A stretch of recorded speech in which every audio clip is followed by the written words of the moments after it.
Hey everybody, Mr. Seymour here. Just want to take this opportunity to say hello and welcome everybody back for the new school year that we're anticipating will be underway very soon. The purpose of this message today is to just give additional details about the return to school process and procedures. In the communication that I sent out last week, I indicated just some very minimal details, but said more would be coming. So this is the next phase. And I just want to take some time today to just talk through some of these process and procedures. By way of doing that, I'm going to share my screen and I'm going to pull up this presentation that I created, which just kind of walks through these different steps. So be ready to go in just a moment. Here we go.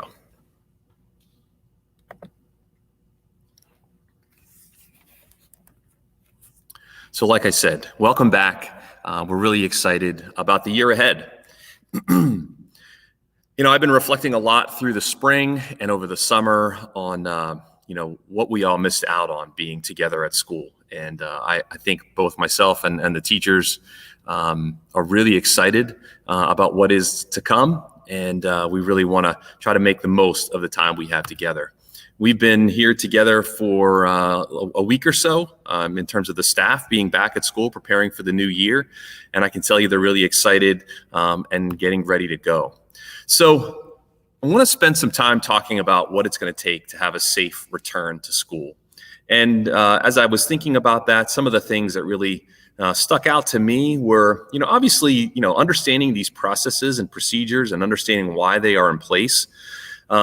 But it's really also about trying to think about others and think about how everyone is dealing with the situation and trying to be supportive of those around us, working together. It's really an opportunity, I think, for students to take a leadership role in trying to be supportive and setting a good example so that we can all really do what we need to do. And, understanding process and procedures is one thing. Following through is really the most important part. So I think it's safe to say that, there's definitely going to be a lot new when we come back to school. Certainly, the fact that, you've been spending time with your family and maybe a small group of friends, but, there's going to be, a very large group of people back here at school. And these are people that we haven't been around. So just getting used to large groups and getting used to, being around people that maybe that's something going to be pretty new. But I think as we think about coming back, there's also going to be some stuff that we're already getting used to and things that are going to be the same. If you're going out into the community at all, you're wearing a mask. If you're going into stores, you're wearing a mask. If you have a part-time job that's inside, that you're wearing a mask throughout your entire shift. I see you guys at, the stores. I see you at Market Basket. And I know that, we're getting used to these processes. And so very similar, there's going to be a lot of that here at school. And I think something that applies in all situations, right, is just trying to be kind and caring and thinking about those around us.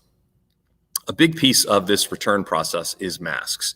So we know this is becoming, a common thing across, our whole community. No matter where you go, you're expected to be wearing masks. And our school committee has a policy requiring masks for attendance at school. So what that means is when you ride the bus, when you come into the school building, when you go down the hallway, go into a classroom, you have to have a mask on. That mask needs to fit well. It needs to cover your nose and your mouth. And maybe some masks that you might have been wearing throughout the summer, those are not going to be acceptable any longer. So again, it needs to be a well-fit mask that covers your nose and your mouth. If you take your mask off in class, you should expect your teacher to speak to you about it. If this is something that happens repeatedly, you should expect to be sent to the office for us to talk more about it. This is really important and we take it seriously. And ultimately, students need to wear masks throughout the day in order to be able to attend school. And that goes for all of us, adults, parents who come to visit, anybody who comes into the school needs to have a mask on. So in order to try to support all of us, and I say all of us because it's a challenge for myself and everybody to wear a mask for really long periods of time, we will be planning regular mask breaks during each class period. So your teachers will incorporate that into your class process. If you are walking outside to go to class, for instance, you're going to the middle school and you can keep yourself away from others, This is maybe an opportunity to take a mask break as well. But remember, this is just for a moment. And when you enter the building, or if other people come near you, put that mask back on. When you're eating, you're going to have your mask off temporarily. And if your teacher chooses to use an outdoor space for class, this is another opportunity for having a mask break. And here is just a picture from the courtyard. We have designated places in the courtyard and all around the school, in terms of outside classroom spaces that teachers can sign up and use. Hand hygiene is another really important part of the safe return, and we are going to be focusing on that throughout the day. First thing you do when you come in is you're going to hand hygiene, which means wash your hands with soap and water or use sanitizer. Some classrooms in the building have some classrooms in the building have sinks, and so you would have the ability to wash your hands there, but we have hand sanitizer that's going to be available everywhere. In every classroom, in the hallways, everywhere you turn around, you'll have the opportunity to sanitize. The 50% cohort groups is a really important part of social distancing. So going with this cohort model allows us to have obviously less students in the building and less students in the hallways, classrooms, the cafeteria, and the buses.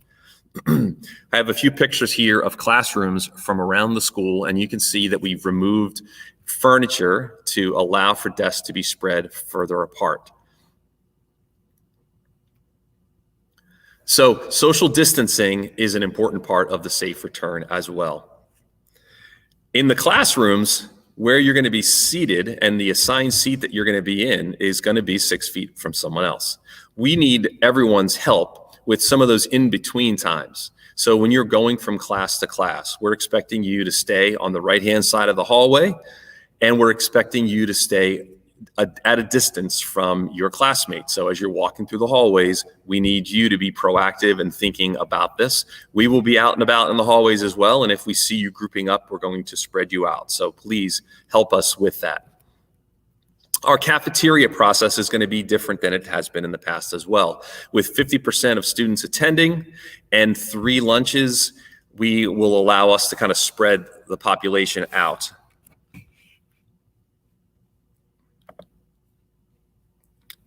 End broadcast.